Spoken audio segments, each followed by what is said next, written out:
Naftali Bennett et Ayelet Shaked ont été hier limogés par Binyamin Netanyahou et un peu plus tard dans la soirée, Naftali Bennett a annoncé qu'il se présenterait aux prochaines élections sur la liste à Yamin Hadash pour parler de ses derniers développements politiques. Très surprenant et intéressant. Nous sommes en ligne avec Yom Tov Kalfon. Yom Tov, bonjour. Yom Tov. Oui. Ouais, on vous entend un peu mal. Peut-être il faut changer votre position pour qu'on vous entende mieux. Vous m'entendez maintenant ? Là, c'est parfait.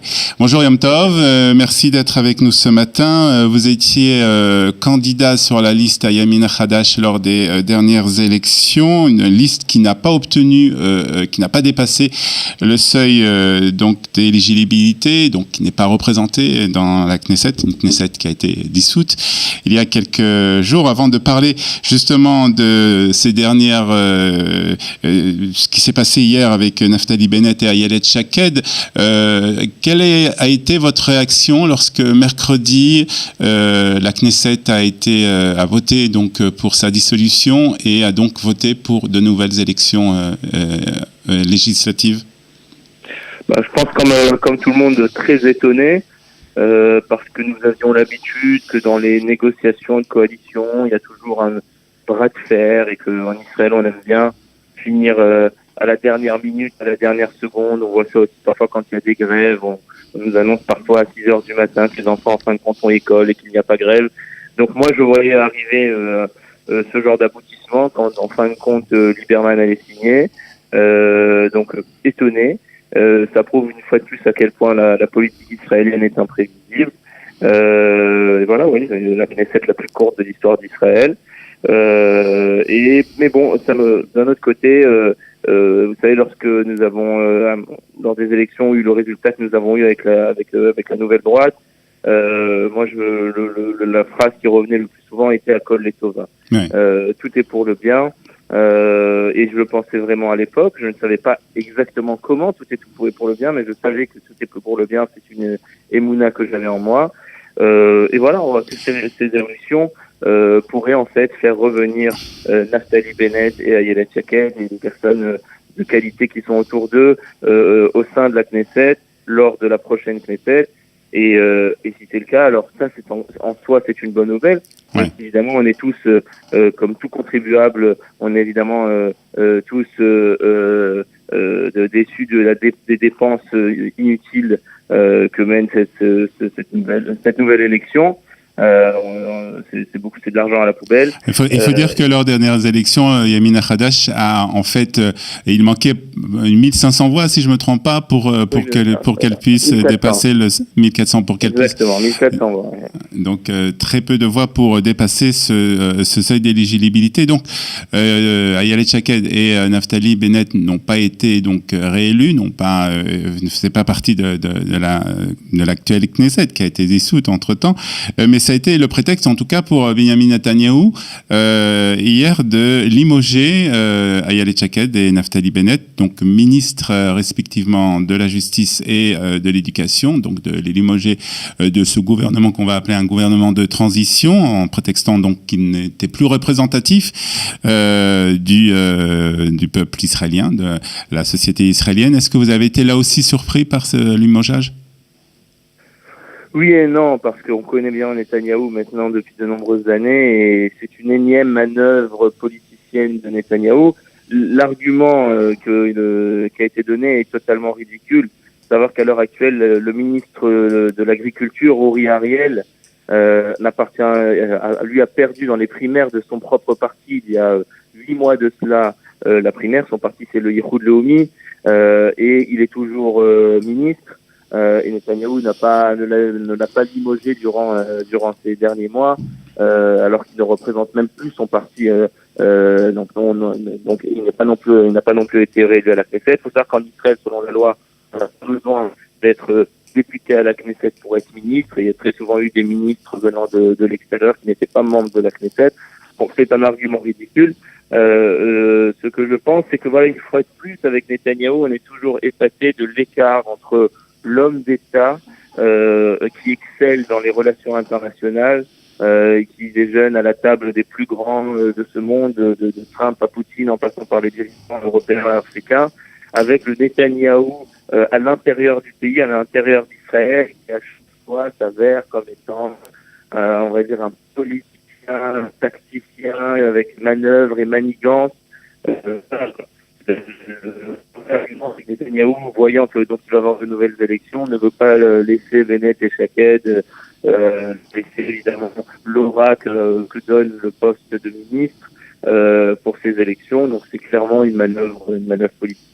Alors une manœuvre politique aussi du côté de Naftali Bennett qui a pas tardé à annoncer donc juste après donc son limogeage qu'il allait courir, qu'il allait donc se présenter pour prochaines élections donc qui ont lieu le 17 septembre prochain à la tête ou pour le moment, il n'a pas parlé de la tête, mais en tout cas elle allait en tout cas courir sur la liste du Yamin Hadash. Est-ce que ce n'est pas un peu présomptueux de la part de Naftali Bennett, de se présenter sur cette liste après avoir donc perdu ses élections, après avoir aussi être un peu, on va dire quelque part responsable aussi de cette situation, parce que si Naftali Bennett et Ayelet Shaked avaient rejoint, on va dire le Yehoud Aleoumi avait formé une grande formation, peut-être que les partis de droite auraient eu plus de poids et qu'aujourd'hui nous serons peut-être dans une situation différente. Vous savez qu'ici on met Paris en bouteille. Je veux dire par rapport à Naftali Bennett, il a annoncé qu'il allait se représenter déjà depuis mercredi lorsque se profilait la dissolution de la Knesset. Il a confirmé jeudi, donc c'était pas forcément du fait le limogeage n'a pas mené à l'annonce de Bennett. Bennett l'avait déjà annoncé précédemment. Jeudi, je peux même dire qu'il a rencontré Moshe Feiglin durant la journée de jeudi pour d'ores et déjà évoquer une potentielle union entre la Yamin Hadash, la Nouvelle Droite et Zehut, pour aller par la suite aussi à une plus grande union avec justement avec l'union des partis de droite, avec le Bayt Youdi, etc. Donc ça, c'est pas forcément étonnant son annonce d'hier soir. En fait, elle fait suite à d'autres annonces. Par rapport à est-ce qu'il est responsable ou pas, vous savez, si sur 1 140 000 électeurs du Likoud, serait-ce 1000 électeurs de ces 1 140 000 votés pour la nouvelle droite, alors il y aurait eu 4 mandats de plus pour la droite, on n'aurait pas eu cette situation.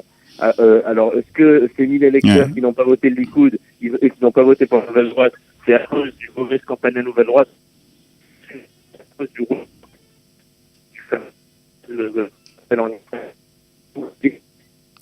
On a du mal à vous entendre, Yom Tov.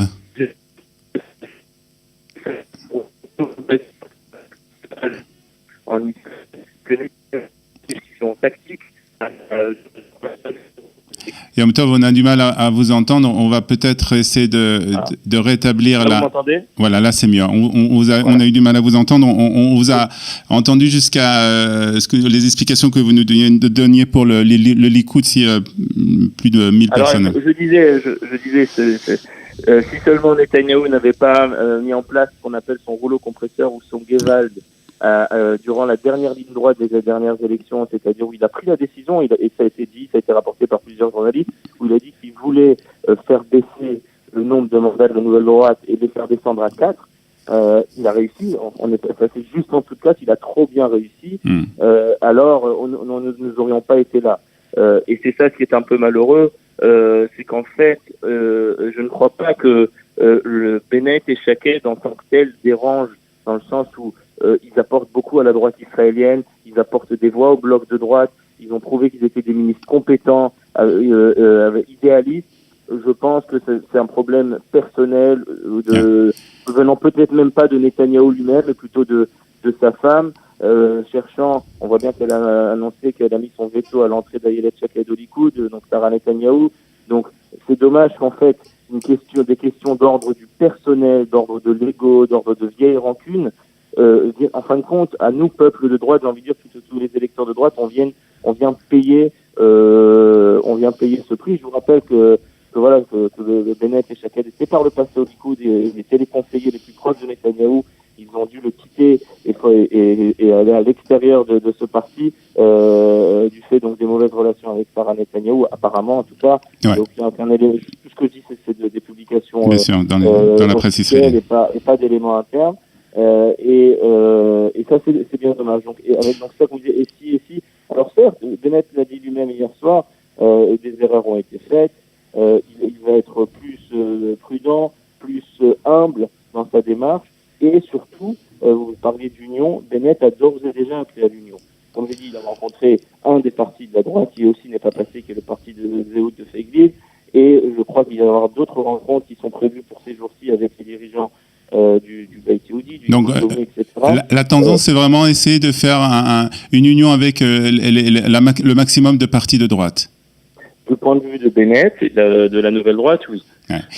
C'est la tendance. Après, comme toujours, et j'espère que nos dirigeants, les dirigeants des différents partis vont savoir mettre de côté les égos pour le bien, l'intérêt de la droite israélienne. Parce que je rappelle que voilà, si nous étions passés, si Feiglin aussi était passé, ça aurait rajouté 6 à 7 mandats à la droite. Et la situation aurait été différente. La situation aurait été totalement différente. On aurait été presque à 68 mandats, 67, 68 mandats sans Lieberman. Et ça aurait changé totalement la donne. Et donc c'est très important, je pense, d'aller vers dans cette dynamique d'union. Et j'espère qu'elle se réalisera. Alors vous avez évoqué Ayelet Shaked et le refus en tout cas de Benjamin Netanyahou et visiblement aussi de Sarah Netanyahou qu'elle rejoigne le Likoud. Est-ce que vous savez si elle sera aux côtés de Naftali Bennett pour les prochaines élections comme ça a été le cas lors des dernières élections, et est-ce que ça sera elle cette fois-ci à la tête du parti Yamin Hadash? Venue contre deux militants de la droite, elle a pris la parole et pour prendre sa décision sur la suite de sa carrière politique. On peut la comprendre. Le même jour, elle a été donc limogée par Netanyahou, etc. Elle a dit qu'elle a besoin de réfléchir. Elle a demandé quelques jours et c'est tout à fait légitime. Après, qu'est-ce qui va se passer par la suite? Personnellement, c'est très dur de donner des pronostics. Bien sûr. Mais on va dire, si on essaye, on va dire qu'un grand parti à la droite du Likoud, unissant donc tous les autres partis de droite, la droite sioniste religieuse, etc., dirigés par Ayelet Shaked, je pense que ça serait pas une mauvaise chose pour le peuple d'Israël et pour la droite israélienne. Et bien au contraire, ça pourrait être une très bonne chose. Et dernière question, est-ce que vous serez vous aussi candidat comme aux dernières élections sur la liste du Yamin Hadash?